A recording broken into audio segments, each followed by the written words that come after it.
Hey guys, welcome to Big Loz Official. I am joined by coaching royalty today, the one and only Dale McPherson and Dan Hipkiss. We've had a busy few weeks, guys. Spent a lot of time together. It's a pleasure to have you both back on, and we're going to go through Britain's Strongest Man and the Arnolds today. We've got a lot to talk about. How are you guys feeling? Firstly, Dale, you picked up an injury at the Arnolds, competing yourself. You did amazing out there. For anyone that doesn't know, Dale was third in the it was third, mate. Everything started off fine. All the warm-ups were great. We had a minor hiccup on the first day with a back injury. We thought, we'll be all right. Went to the second day. Things kind of followed on. We cracked on. And the third day, I remember sitting down for the last event with Dan.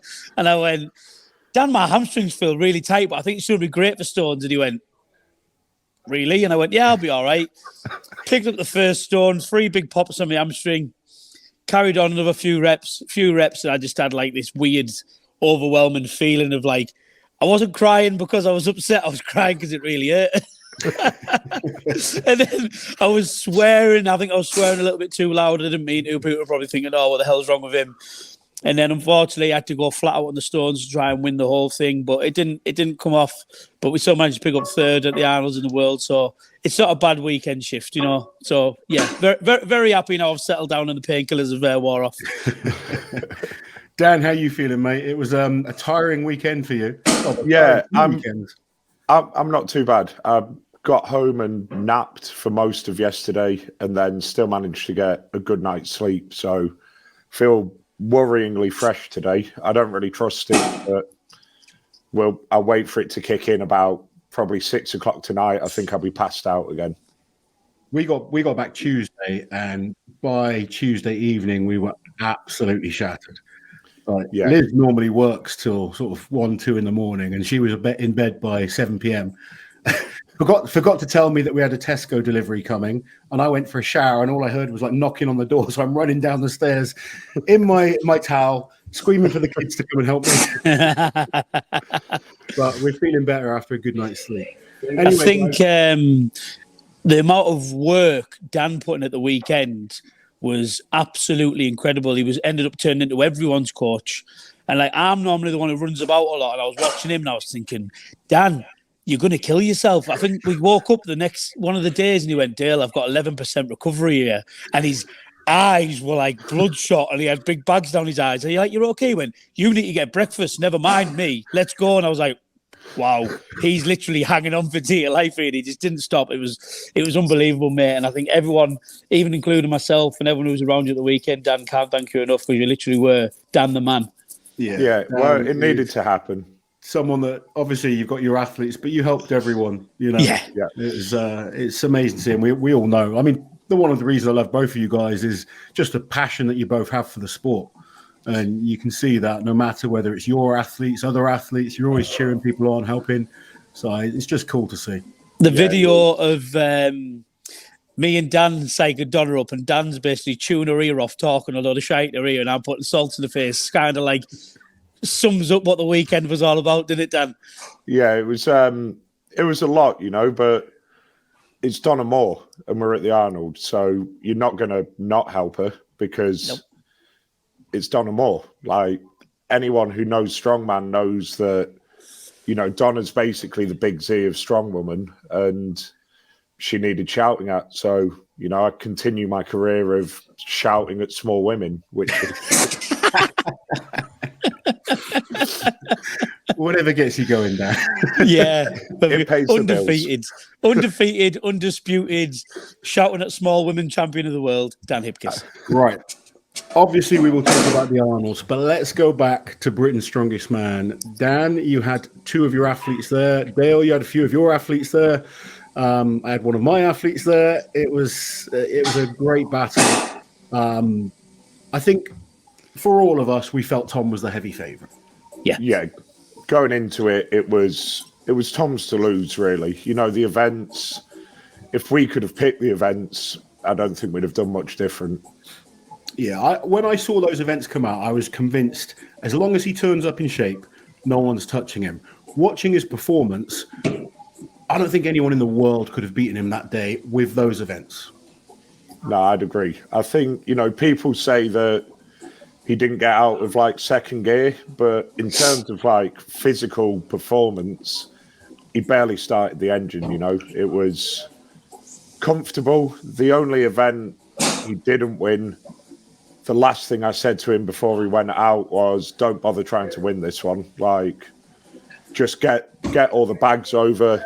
Don't rush. Don't, you know, try and win and risk making a mistake. Just do what you need to do. And he did that. So it went well. Yeah, I think bag toss, it's one of those events that if you go flat out, it's very easy to make a mistake on as well. Yeah, 100%. So in that position where you can just take it steady, it's the smart thing to do. Yeah, I mean, look at, I think it's 2008 Worlds where, might not, but it was Brian Shaw did keg toss and said no one in the world will beat this. Thor went out, then immediately beat it.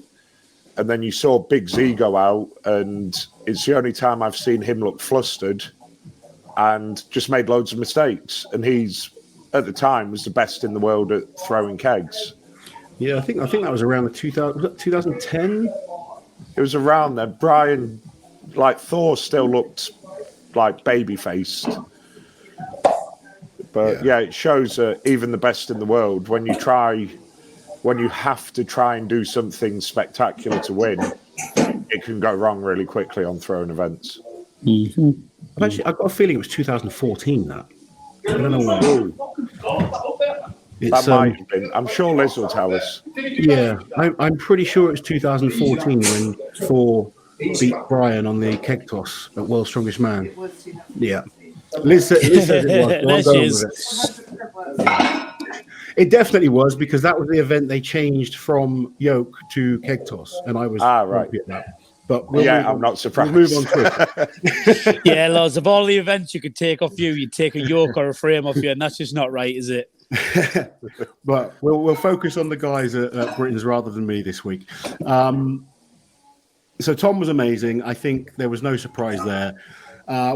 We got Dan on, so we've got to ask what was up with Luke. So his second rep of deadlift, he felt his quad start to cramp. And then he went to try and pull his third, and it started to spasm, so he just couldn't put any weight on his foot. Then when we were backstage, you know, we saw Rocco and Ross, who's their sort of physio, and they were saying, like, look, if we've got 10, 15 minutes, he could probably carry on, because there's absolutely no injury. It's just, you know, his quad's freaking out a little bit. Yeah. And then the stage runners, Lee and Scott, who do amazing stuff at Giants, I sort of went up to them and said, like, how long have we got till Luke needs to be out? They said he's due on stage in a minute. Yeah. So, you know, we just had to make that decision. Like, it's not the call you ever want to make as a coach, but at the time he wasn't injured. But I think if he'd have gone out and, you know, pushed hard in the axle, then we're actually risking an injury. And with the Arnolds 5 days away, you know, it was a hard call, but it was, you know, in the long run, I think it was the right decision to make. But well, we obviously know how he did at the Arnold, so, you know, it probably was the right decision. Yeah, thinking through it in hindsight, but it's always a tough decision to have to make, pulling out of your national title.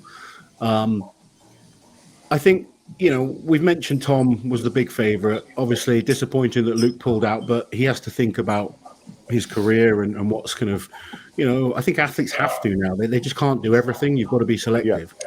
Yeah. But there was two performances that really stood out for me other than Tom, one of which was Paro Dwyer. Par was just stunning. Absolutely on fire all weekend. Again, I think we knew the events were good for him, but knowing the events are good and actually turning up and performing are two different things. And he seemed like a different Par, someone that, you know, we love the jokey, fun side of him, but he looked focused. He looked like he was there to challenge for the title.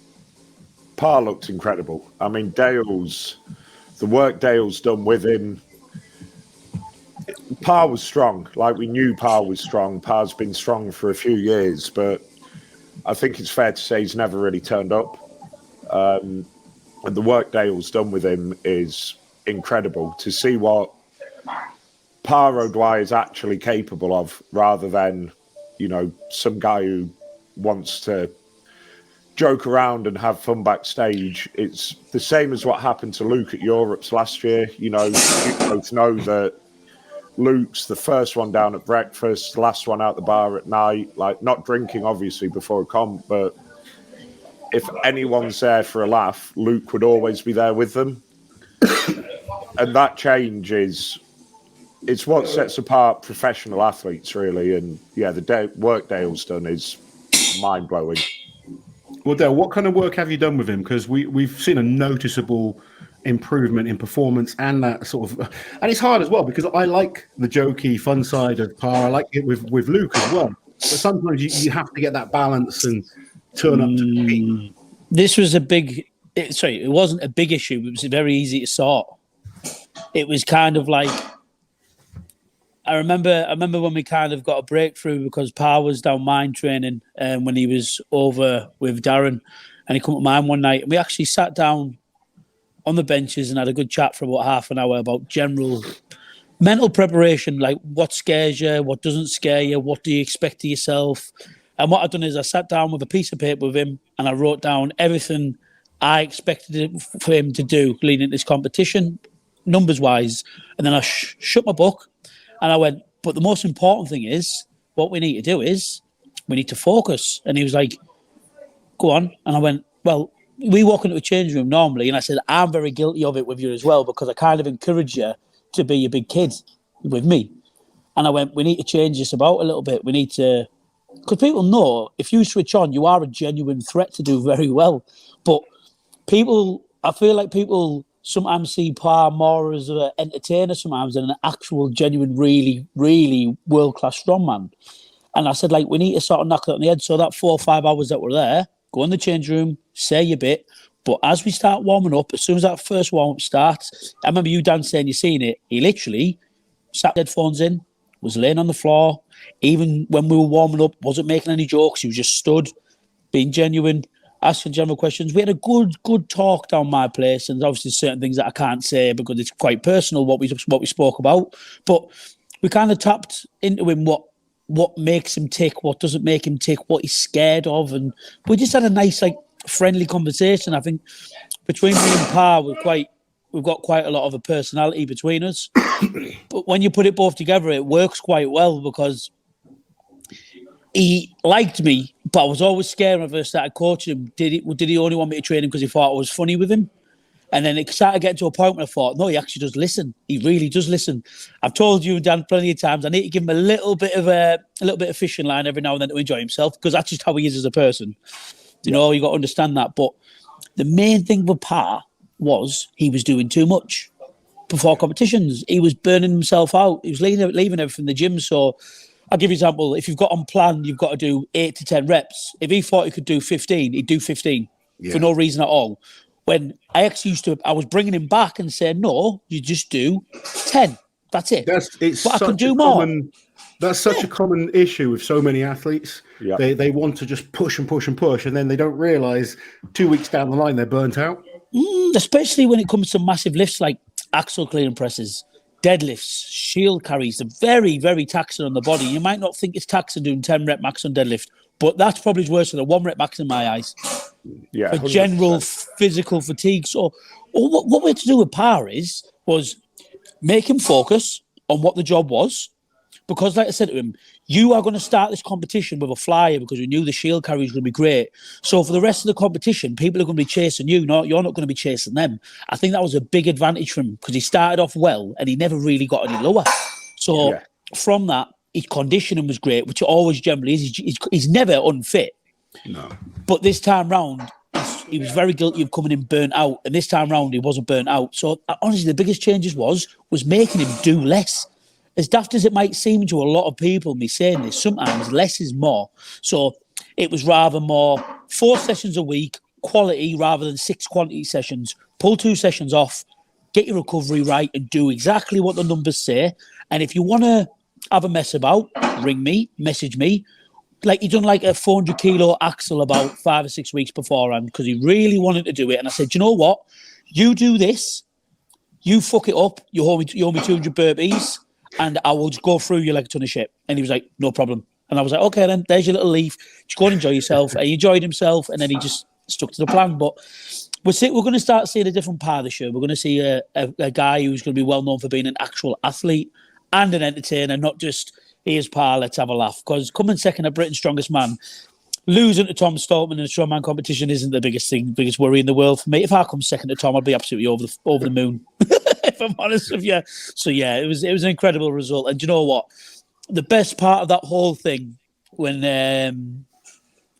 when I seen his time on the Atlas Stones, and I told him, and he realised what he'd done, and his fucking eyes swelled up. And I went, oh my God, you're going to cry. And he went, no, I'm not going to cry. And I went, yeah, you are. You're going to cry. And then he was just dead happy. Do you know, and someone generally is like, he knew he was capable, but he wasn't ever sure if he'd ever get there. Yeah. And he'd reached it, like a podium at Giants live shows, massive, especially that lineup at Brits this year. It was great. So it was phenomenal to see. It was great to see. Really nice. It really was. He did fantastic. And the other person that really impressed me, and I don't know what you guys feel, was Shane Flowers. Great. Really I good. thought Shane really stepped up from, was it November, where we had Britons? Yeah. He just looked sharper in every area. Comfortable. Well prepared. He looked like he belonged there, 100%. Absolutely. 100%. And that TikTok that he put in was absolutely blistering, and his stones as well, actually. It was He's good on the stones. Solid. It was really like they're good events for him, and he didn't seem to rest on his laurels that they were good events. He went out and he put the performance in that he's capable of, and to see him get his world spot from it, I'm very guilty of seeing the odd athlete announcement for World's Strongest Man and thinking, why are they here? Why are they here again? But seeing Shane get his, I thought, yeah, he fully deserves to be there. I think we all know how hard he's going to work, and I think keeping him healthy, keeping him injury-free, and not doing anything stupid because it's Worlds.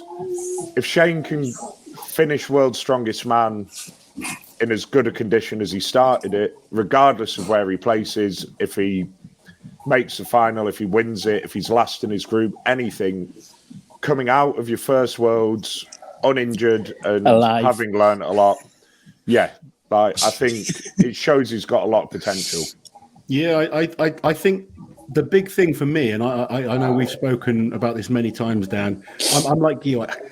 Sometimes I see the same faces going, I'm like, come on, let's give someone new a chance. Yeah. Because there comes a point where, and I'll use myself as a good example. I was lucky enough to go to World's Strongest Man 11 times. Fucking hell. I'm not going to win it on my 12th.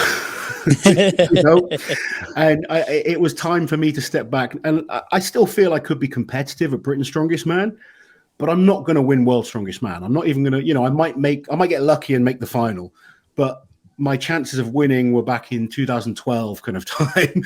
It's there comes a point where you sort of have to think, right, I'm just making up numbers now.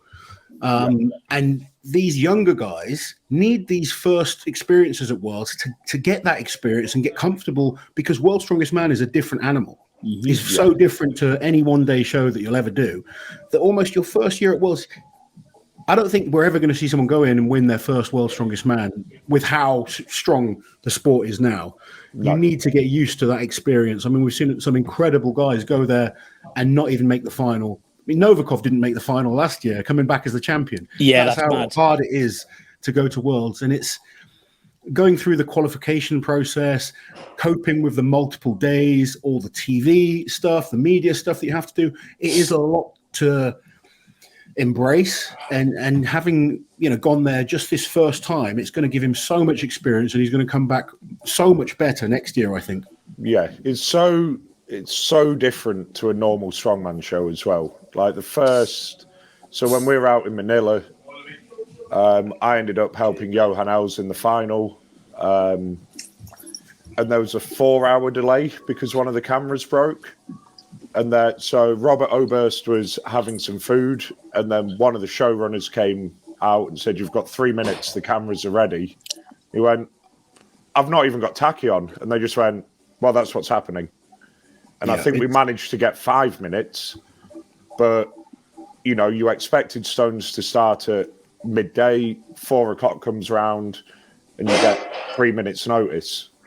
Like, yeah, if you're thinking it's just going to run perfectly smoothly and you're going to be able to go at your own pace, you're completely mistaken. It's very different, and just being able to stay relaxed and learn and understand what it's going to be like is a massive. It's going to be so helpful going forward. Yeah, it makes giant shows. It makes you realise, like the Giants shows and the Arnold, they're really well run. Absolutely. Like you realise that, like with the Arnold, speaking to Katie Henniger, like she has, your lifter is going out at 28 minutes past the hour, and that's when they go out.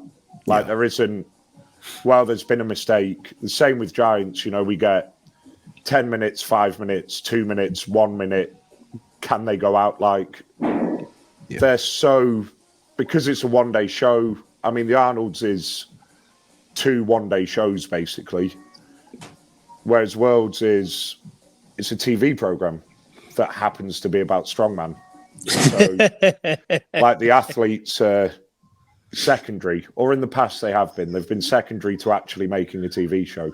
Yeah, things are definitely improving. I think that should be pointed out at Worlds. I've seen huge improvements over the last few years, but it is primarily it's a TV show, then a competition, whereas the other ones are competition, then TV shows. Yeah. But talking to Britons, anyone else impress you guys? Because, you know, we've spoken about the main people. Obviously, Adam Bishop came in third. I think he was solid. Yeah. I don't think, you know, Adam's such a great athlete. Didn't really make any mistakes. He's just a good, solid performer. I thought Paul Smith was really impressive. Agree. Really impressed with Paul. Agree. I'd love him to get another Worlds chance. Like, his performance at Britain showed that he could hang at Worlds, you know, again. Like, I don't think he's going to win it. Like, but I think, you know, in the right group, he could stand a good chance of getting into the Stone Eliminator, and then who knows what happens. But I think he's one of the ones who deserves the shot this year.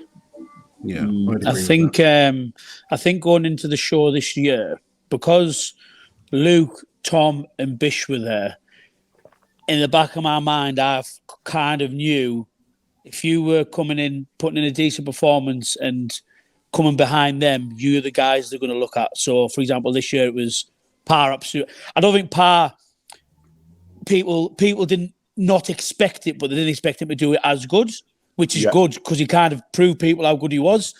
But I think if you come in that 4th and 5th, you were definitely fighting for a world spot if you were behind Luke, Tom, and Bish. So I think deservedly, Par and Shane have absolutely 1,000,000% earned that spot. And I agree with what you're saying. I said all the way through it, I said Paul's doing very well here. You know, he's held his own. And you know what? Paul's quite a decent all-rounder as well, to be fair to him. Paul hasn't got like a lot of holes. I don't think Paul's the strongest strongman.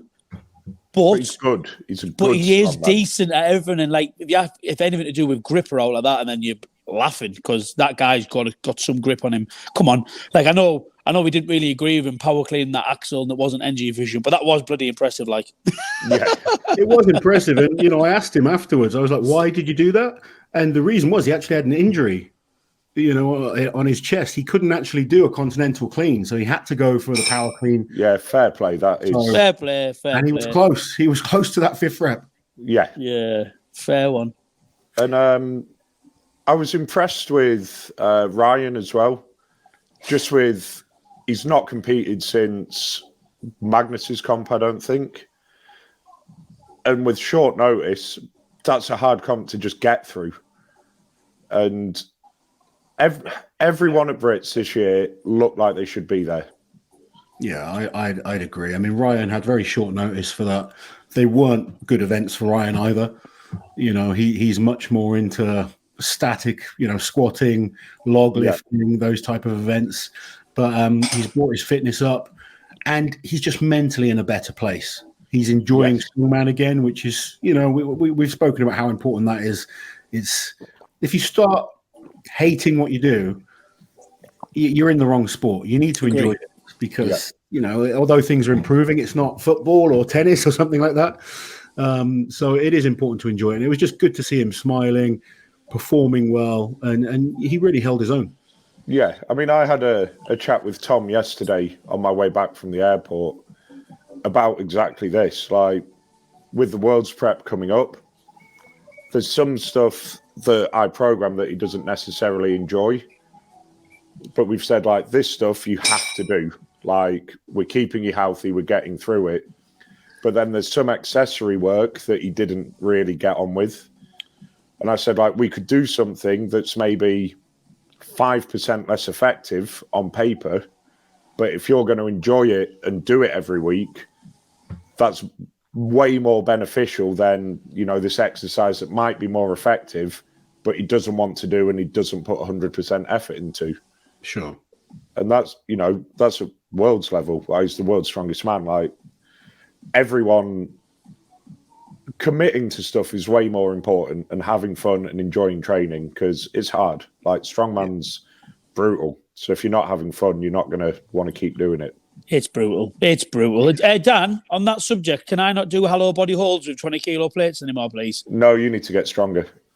Yeah, they're bad, them, They're like really bad. They're like really bad. I hate them. You feel like, have you seen Alien vs Predator where it just pops out of him? That's what it feels like. Yep. We'll have to do a separate podcast going through some of our nastiest exercises for people to try. Let's move on to the Arnolds, because it's nice and fresh in our memories. It's fresh in Dale's hamstring. Yes. Sent me the picture yesterday. It looks nasty, mate. Pa messaged me this morning and said, I've heard you've got a banjury or something. I went, what's that? He went, it's where you've got an injury, but it's not as bad as you think. So go deadlift 300 kilos, send me a video, you'll be okay. Don't listen to him. I'm not listening to him. Mate, I'll start this off.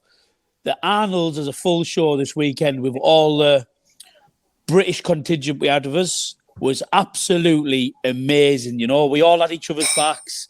I felt like we all supported each other. We all had a good laugh. We all took it serious when we had to. But this weekend as a full competition was the most fun I've ever had traveling away to compete, because of not just because like you guys were there, but just even seeing like the women's show, the men's show, all the weight classes and all that sort of stuff. And it was, do you know what? What a weekend it was. It was brilliant.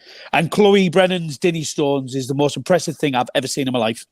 Yeah, that was, Chloe's, the fact that she ran off the axle stage, so she'd just done the axle for the under 63s, ran across the expo, put a kilt on, lifted the Dinny Stones. And Donna and Rebecca failed to lift them. And the showrunners were saying, we'll give you about 5 minutes and you can have your second attempt with straps. And I turned around to them and went, you're not going to need to bother with that. Like, Chloe's about to lift them. And they didn't laugh it off, but they dismissed thought, it. If these two girls haven't done it, how's she going to do it? You've got 3-time world's strongest woman, Donna Moore. You've got the current world's strongest woman, Rebecca Roberts. Heavyweights, let's add. And then up comes under 63 kilo, petite Chloe, but she knew how to lift them. Her technique was so much more efficient, and it was just the whole experience, because she gave it a good effort, and her grip went out and she went flying over, falling backwards, and she came back to it, tried again, and boom, they go up, and everywhere just erupts. Mental. It was mental, wasn't it? Everyone's going absolutely crazy. It was wild. She's such an endearing athlete as well. People kind of just like her. She's just got such a great bubbly personality, and I think she's so good for Strongwoman. The following of her following's like, she's had like 30,000 new followers on Instagram or something crazy like that. There's been millions of views on this lift. It's been absolutely mental. It was dynamite. Like, she's such a good poster girl for the sport. Yeah, she deserves everything that comes from this as well. Like, it was amazing to see. And what sums her up is she was walking, between the floor seating and the bleachers, and she said the place went absolutely mental, and she was looking around to see who they were cheering for, and it was for her. And she was like, "Why are you doing this?" Yes, that's what she's like, isn't it? That's exactly what it's like. So, Loz, we were walking out of the expo after it just happened, and this guy come up to her and went, "Chloe, I'd like to say that was amazing. You're an inspiration." I went, No, mate, this is Sam. Chloe's just lifted it over there. This is a twin sister. And he went, "I'm sorry, ma'am. I didn't mean to speak to you." And I broke a barrier watching Andrea. Phenomenal. So I need to apologise to someone at the Arnold, but I smashed the barrier into the floor. Was that when we were watching it from the side? Yeah, I went over to where Loz the was. Humataya. Yeah, £800. But aside from, I mean, Andrea was mind-blowing to witness. But then to realise, like, you've got 3 or 4 girls pulling over 300 kilos in one competition, you realise that the sport is changed. Like, we witnessed an evolution in Strongwoman. Well, for me, obviously I'm a little bit biased. Watching Andrea was the moment of the competition. That her and Chloe, for me, stole the competition. Agree. And I've got to point this out because, I mean, when you say £800 Humataya deadlift, it sounds ridiculous. But when you realise her lift would have beaten Phil Pfister and Magnus Samuelsson, who have both used that same bar when they've competed at the Arnolds in the past, they are both former World's Strongest Man winners. And That's Andrea lifted more than they did on this same bar. And there was more there. There was. I mean, some of worrying. All of the women were incredible. I mean, watching Donna Moore come and make her lift. I can't remember what the weight was now, but she failed a lift and she tried again, and somehow she dug deep enough to kind of lock out. Olga did some reps like that. Just all of the women giving 100% on every single event that they did. Yeah, from Becca Lorch, who last year was a lightweight, like, it shows that the open weights are that step above everyone, but the heart that she put into, like, competing with them and hanging with them just shows that determination can do a lot compared to just being strong. Absolutely, mate. I totally. I'm a massive believer in kind of, you fight for what you want. No one gives you anything, and when you actually watch some of those athletes this weekend, especially on that Humataya deadlift, you're literally like, "Wow, you want this bad," you know. And I think it got to the point where it wasn't the winning number; it was the amount of effort that went into that Humataya deadlift. Because you've got to remember, when people were dropping out, those rest periods were coming very short as well. Yeah. When you look at it from that point of view, it was so good, guys. Like, it was you know what, it was an honour to be there. I nearly lost out on my commentating job because of that event. My voice we seen you, mate. The next we day. Seen you, and it was like, Dan, what did you say? It was Loz from World's Strongest Man when he finished the farm, and he was going, "Yeah!" It was Big Loz came back for a couple of days. Big Loz, he did, yeah. Oh god, it was just so cool. I mean, I've seen loads of comments from people saying the women should be treated the same as the men and stuff like that. And, you know, we are really seeing improvements now, and the women are getting more of a platform to show what they're capable of. And, you know, they're getting a platform to launch themselves from. I think it's important that we distinguish that the Arnold's Pro Men is run separately through the Arnold's, mainly Jan Todd and Steve Slater, and then Rogue are the sponsors of that. The other competitions, so the under 105s, all the different weight classes, the women's pro show and the women's weight classes are all ran by Strongman Corporation. Yes, they're two different entities, and hopefully, and I heard that they do want the women to go onto the main men's side. I hope so. I've seen people bad mouthing Rogue. Now, Rogue have given equal opportunity to the men and women on the Rogue record breakers. Yes. $5,000 up for grab, regardless of men or women breaking records. I think that's an incredible thing to see, because at the moment, the men's side of competition has been going a lot longer. It still does bring in more fan base than the women's. That's A lot of people, when we're in the sport, we don't realize that. But when you start going outside of the sport, you do realize the men's side is still a lot more popular. Yeah. But now with people like Chloe, with Andrea, Donna Moore, and so many other great athletes that we're seeing, the female side is getting better and better. And it's up to the athletes to do the best job they can of promoting the sport in as positive 100%. Way as possible. And if I can give advice to anyone watching, because I see the arguments all the time, take the opportunities and help grow your sport. Don't expect everything to be handed to you. Believe me, I did this sport for 20 years. I got nothing handed to me on a plate. It's taken a lot of hard work and love to just keep doing it. I think it's very important for the likes of like us to kind of give that equal balance to the ladies and the men as well. So like we say, we're talking now, we're meant to be talking about the Arnold Classic Pro Show. We've automatically, it's fresh in our mind, was like the female show. And I think when the more people talk about it and discuss it and share it, it'll bring more people in to watch it, because it was absolutely out of this world. Oh, we've got ladies there running with 800-pound yokes now. And that's at the end of a yoke ladder, by the way. Yeah. And it's not just the amazing performance. Sorry, Dan, to interrupt you. It's not just the amazing performances. It's the personalities coming across. Yeah. That's what's going to help it grow more than anything. You need the combination of amazing, impressive athletes, but people that are engaging, people that you actually care about watching. That's so important. Yeah, I think. I get you. Watching like Sam Bellevue in the middleweight women, she won every event and then did the record breakers for a laugh. Like she just wanted to go. And Maxine was doing it, so she just jumped in and was like, she literally said, I'm doing this because it's fun. Yeah.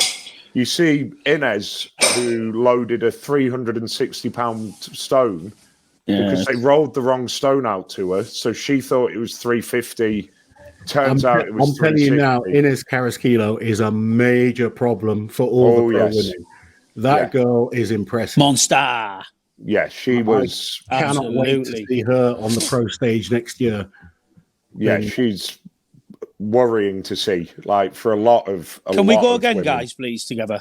Yeah. Can we all go again together? Definitely. We will be going back. I'm trying to get people to sign up to every Arnold. Well, we've given the women plenty of love. There's no question about that. But they genuinely were just so impressive and absolutely great to watch. But let's go to the men's competition, because that was exceptionally, the Arnold's men is always prestigious. It just feels special. One of the heaviest, most brutal shows there is, the Arnold's. Starting off with the squat for max, which was very different. We've had the deadlift ever since 2002. This time they start off with a squat for max. How did you guys feel about that? Tired, really tired. It was. Go on, Dan. It's a tricky one because it's, to be realistic about it, the warm-up was a bit shit because they're using a specialist bar, using a monolift, and there's only one for everyone to warm up. Dan's a princess. He wants everything nice and easy. You need to go back to World's Strongest Man. When I was warming up for a squat on a forklift truck, and we had 200 kilos worth of plates. What more do you need? Exactly. Nothing. It was just tricky to time, but I think that comes down to, from my point of view, it's just a lack of experience at the Arnold, and who does a max squat? Like you just trying to figure everything out. I've never done a max squat in a competition, in a strongman competition ever. I've competed God knows how many times. So that was a big learning curve from my point of view. But the actual event, like JF opening to win, like who does that? And the speed. JF's first lift wasn't his best lift either. You watch the back, his second lift was unbelievable. I was really impressed with Martins. Rob Kearney as well. Like Rob warming up. Honestly, he was warming up and I thought the weights in his gym are bollocks. Like he's not going to be anywhere near what he says he's lifting. And then saw what his opening lift was. And I was like, this is a bold move. And then he just stood up with it. Like there was no effort. And his other lifts, he even when he mistimed the bounce, he managed to work it out. Like, that was really impressive to see. And Tom got a 40-kilo squat PB, so I can't moan too much. I actually thought Tom smashed the squat. Yeah, you know, Tom's confidence went down after the squat, but I thought he did actually really well on the squat. I think he was 6th. Yeah, he, like you say, he got a 40-kilo PB. What more can you ask for? He can't, can you? I think physically, Brits wasn't draining for Tom at all. But mentally, I think it had way more effect than we thought it would. And even warming up, it wasn't the world's strongest man warming up. You know, it was it was 2018 Tom had turned up.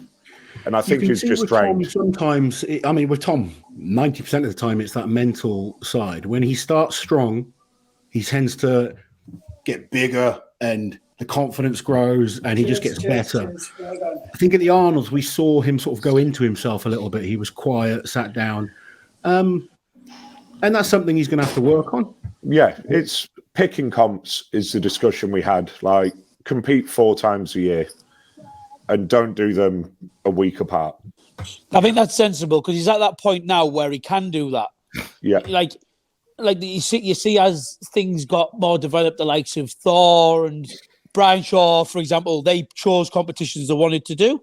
And that's fair because when you're at a certain point, because the problem is when you're in Tom's position, people also expect a lot, you know? Yeah.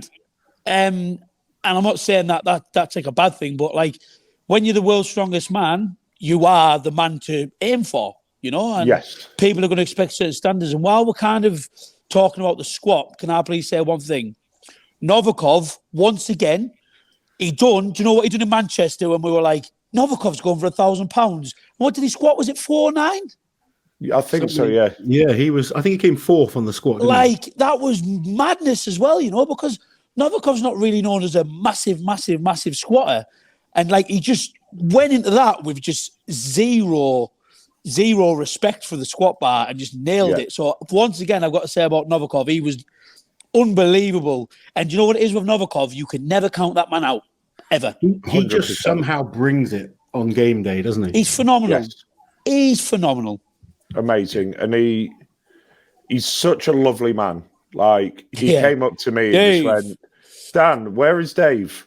Because I was like, he's outside. He goes, okay, I'll go see Dave. And just walked off. I'm Dave, by the way. But he's not had an optimum build-up either to the competition. I think that's an understatement. Yeah. And to bring that performance was mental. He could have come last and no one would question it. Yeah. But to do that was unreal. Do you know what? I think the highlight of the men's competition was his stone lift. Yeah. Was it 4 seconds left? It was something like it was literally, ridiculous. I mean, 2.5 minute time limit, let's remember. And with a couple of seconds left, he somehow gets this stone to his shoulder and the place goes absolutely insane. It was unreal. Like, I get goosebumps thinking about it. Like, and Martins was standout. You know, from a coaching point of view, it shows he's beatable because he didn't win every event. But from the other side, you think he doesn't need to win every event because he's just going to be there all the way through. And him and Romark are the cutest couple in the world.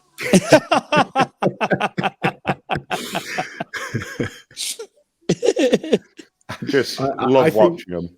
It's very impressive watching Lissis. Like you say, he's not.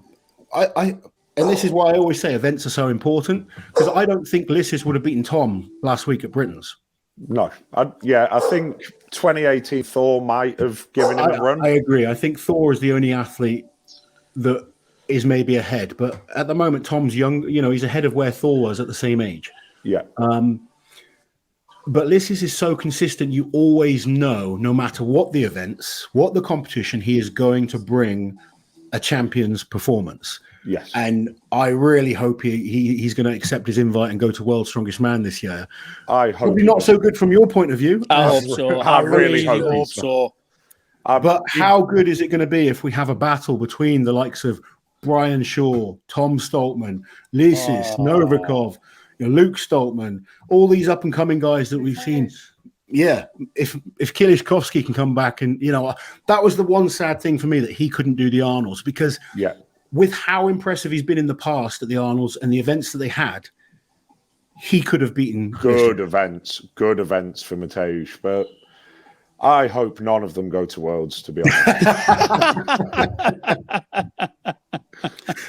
That's fair enough.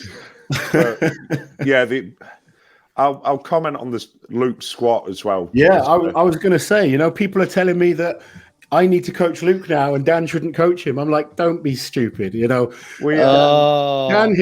is an incredible coach. The three of us. What's wrong with people? Well, I just want to explain, because the three of us, we all pick each other's brains all the time, and we kind of help each other. And it's one of the great things about the three of us. We're always looking to improve and try new things. As a coach, you take risks sometimes, or as an athlete, you take risks as well. Watching from the side, I didn't understand why Luke went the same as Tom on his opener, the same as Tom on his second rep. I was expecting him to go a bit heavier on his third to get a few places higher. And obviously you took a risk and went for something, pretty big. So that was less of a risk than Luke wanted to take initially. So he wanted to go for 420. So we pulled it back a little bit. The reason we opened so light is with probably not being assertive enough with the warm-ups and saying like, no, this is what's going on the bar. He needs to squat it. We sort of slotted in with what was going on. We just started to get a lift in. And with his quad with the issue with his quad at Brits, we thought, let's be sensible. And then the second lift, again, we're like, well, that moves well, but let's see where we're at.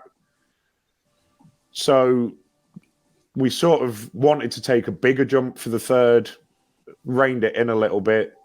And he said it just went forward a little bit. So as he hit the pad, it got out of line. And with that sort of weight and with everything going on, if that bar's out of line, it's going back down. In hindsight, would you have probably gone heavier on the second lift?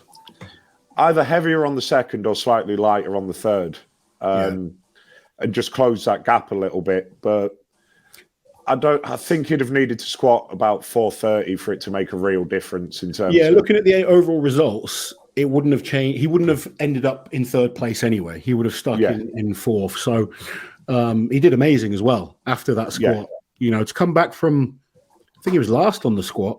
Yeah, he was either last or joint last. Like the Arnolds don't split anything. No. So that's impressive to come back. And, his log was amazing. His dumbbell was impressive.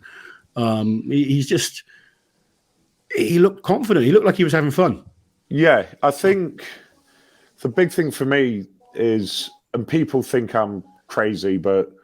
Well, you are a bit crazy, Dan. I tried. You are crazy. That performance to me shows he can podium at Worlds this year. Yeah, I'm with you on that. Because his log was one of the most impressive log lifts I've seen. Like the first time on the Austrian Oak, for a lot of guys, it really messes them up. And like speaking to Steve and Jan, they said like some people fail to clean the Austrian Oak because it's so big at the ends. Yeah. And for it to look comfortable. Well, he made 470 look extremely comfortable. Shocking. Yeah. It was terrifying for me because he came off the second lift and I would have loved to have seen him do a fourth lift. Me too. Yeah. But he came after his second lift. He, what do you want on next? And he went, I don't care. You pick. I was like, no. I need you to tell me. And he's like, no, you pick it. Whatever's on the log, I'll press it.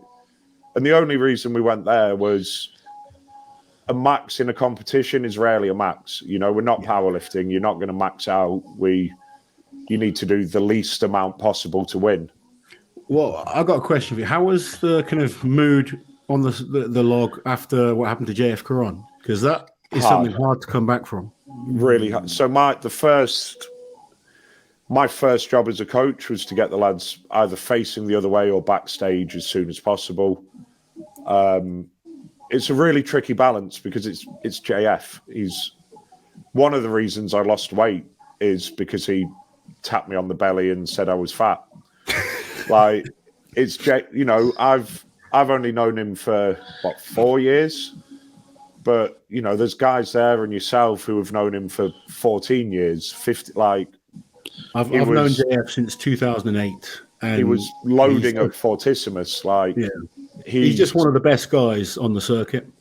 And to see that injury, to not know what the injury is either, like, you know it's bad, but what is it? And then every single person who comes backstage tells you it's a different injury.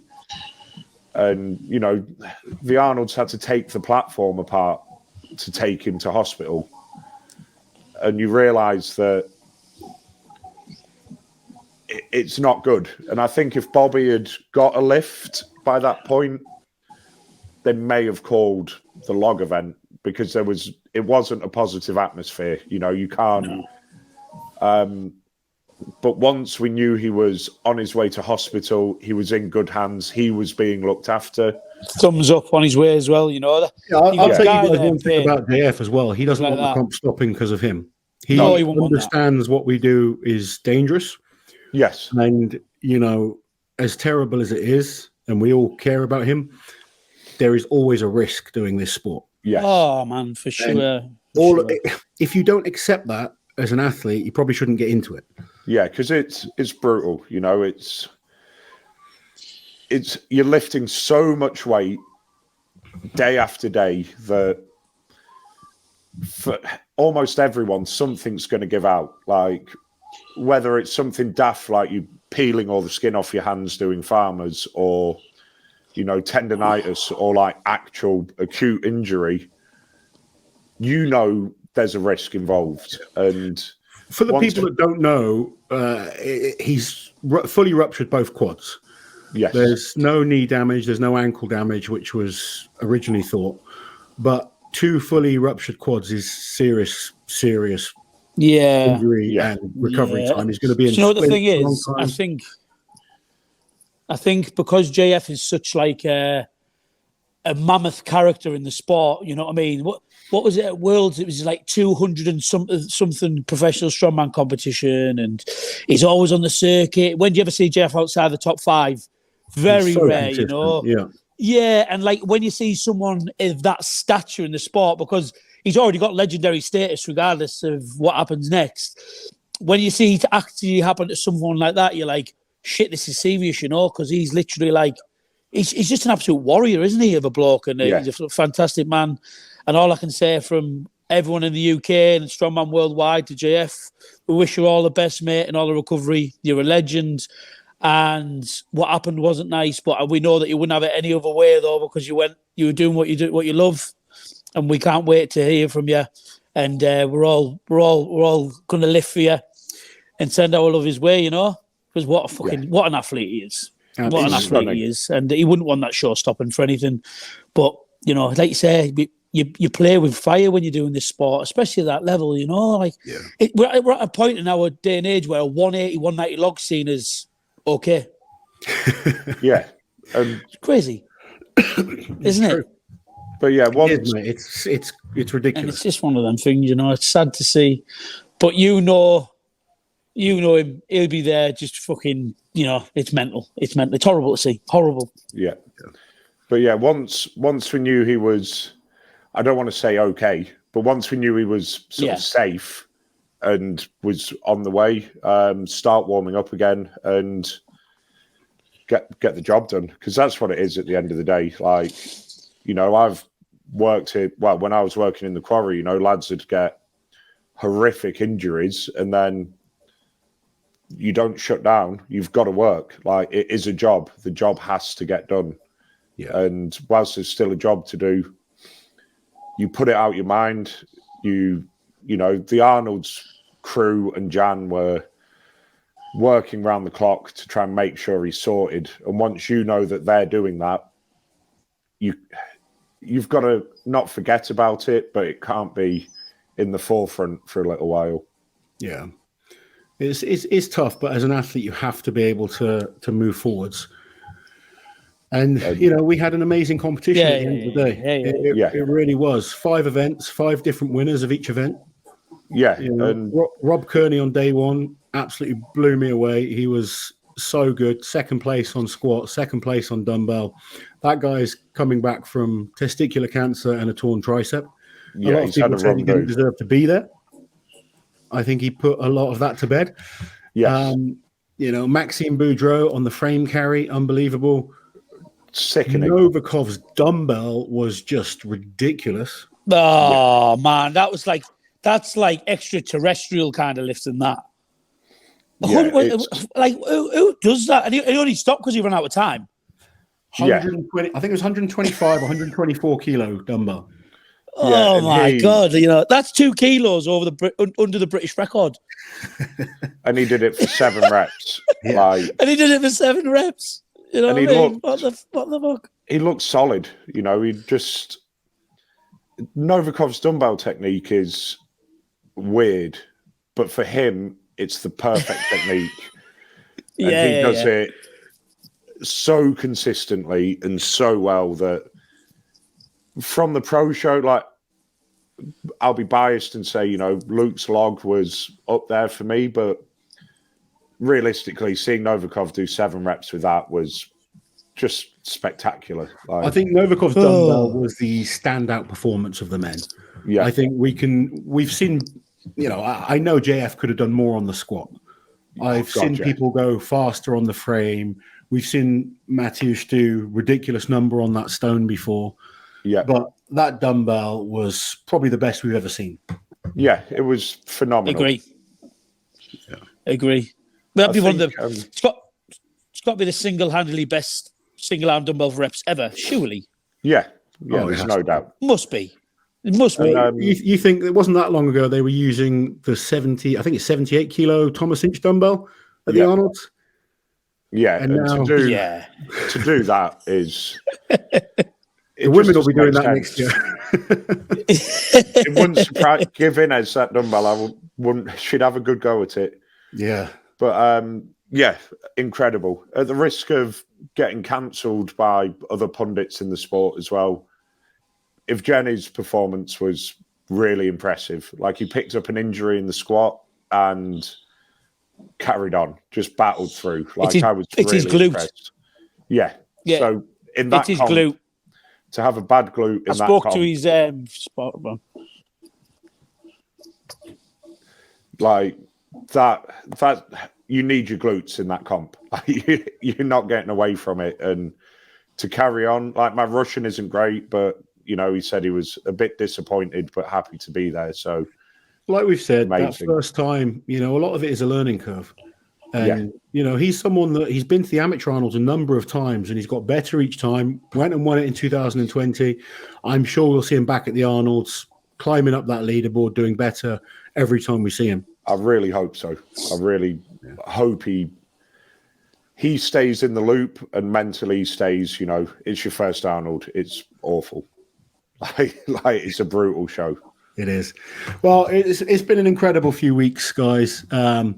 Obviously, always good to see you guys and chat. And, you know, it's great having you on here, but we chat a lot outside of here as well. We're always kind of annoying each other and asking each other stuff. We will talk leading up to Europe's and World's Strongest Man. Yeah. But I wanted to keep today about Britain's and the Arnold's. Quick summary from both of you. What was your highlight of the Arnold's? Go on, Dan. Chloe's dinners. Like, against any of the pro men, anything else that happened at that comp. And like through that, Matt, Chloe's partner, is going to coach me to lift the dinners because Chloe's tiny. I can't have that. Yeah. Scotland to do them. Yes, Matt wants to walk the bridge.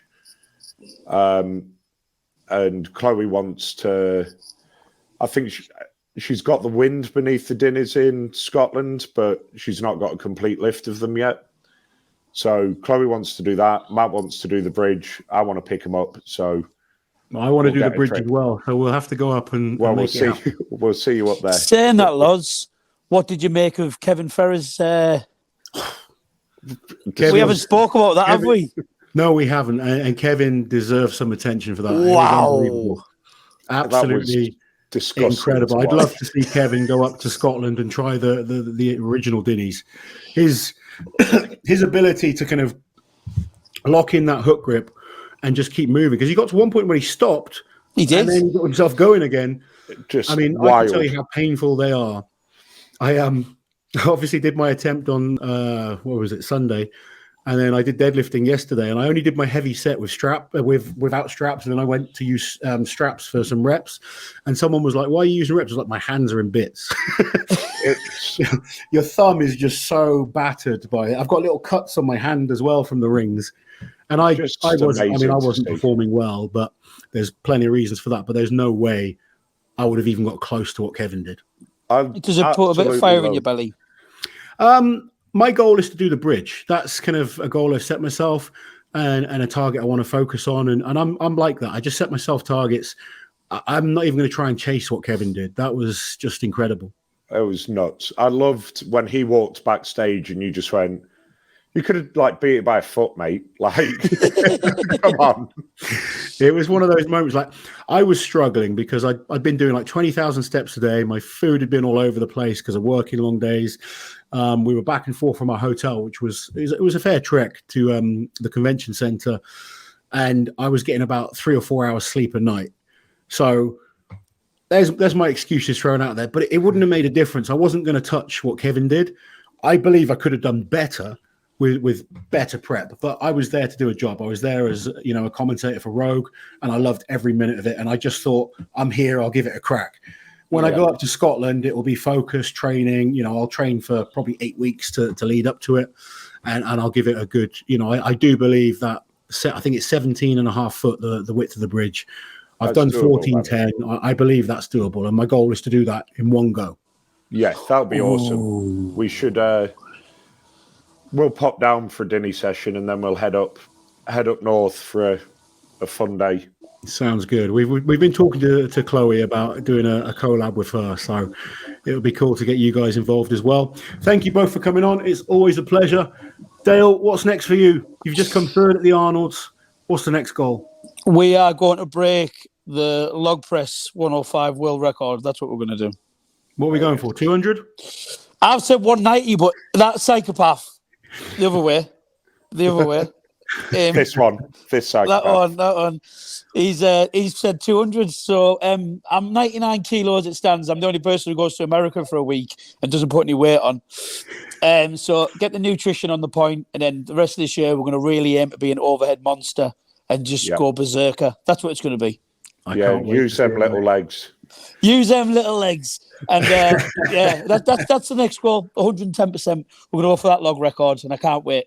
Brilliant, guys. Awesome. Make sure you guys go and follow Dale and Dan on Instagram, and we'll be back with more action soon. Take care, guys. See you later, lads. Thanks Thank you. Us.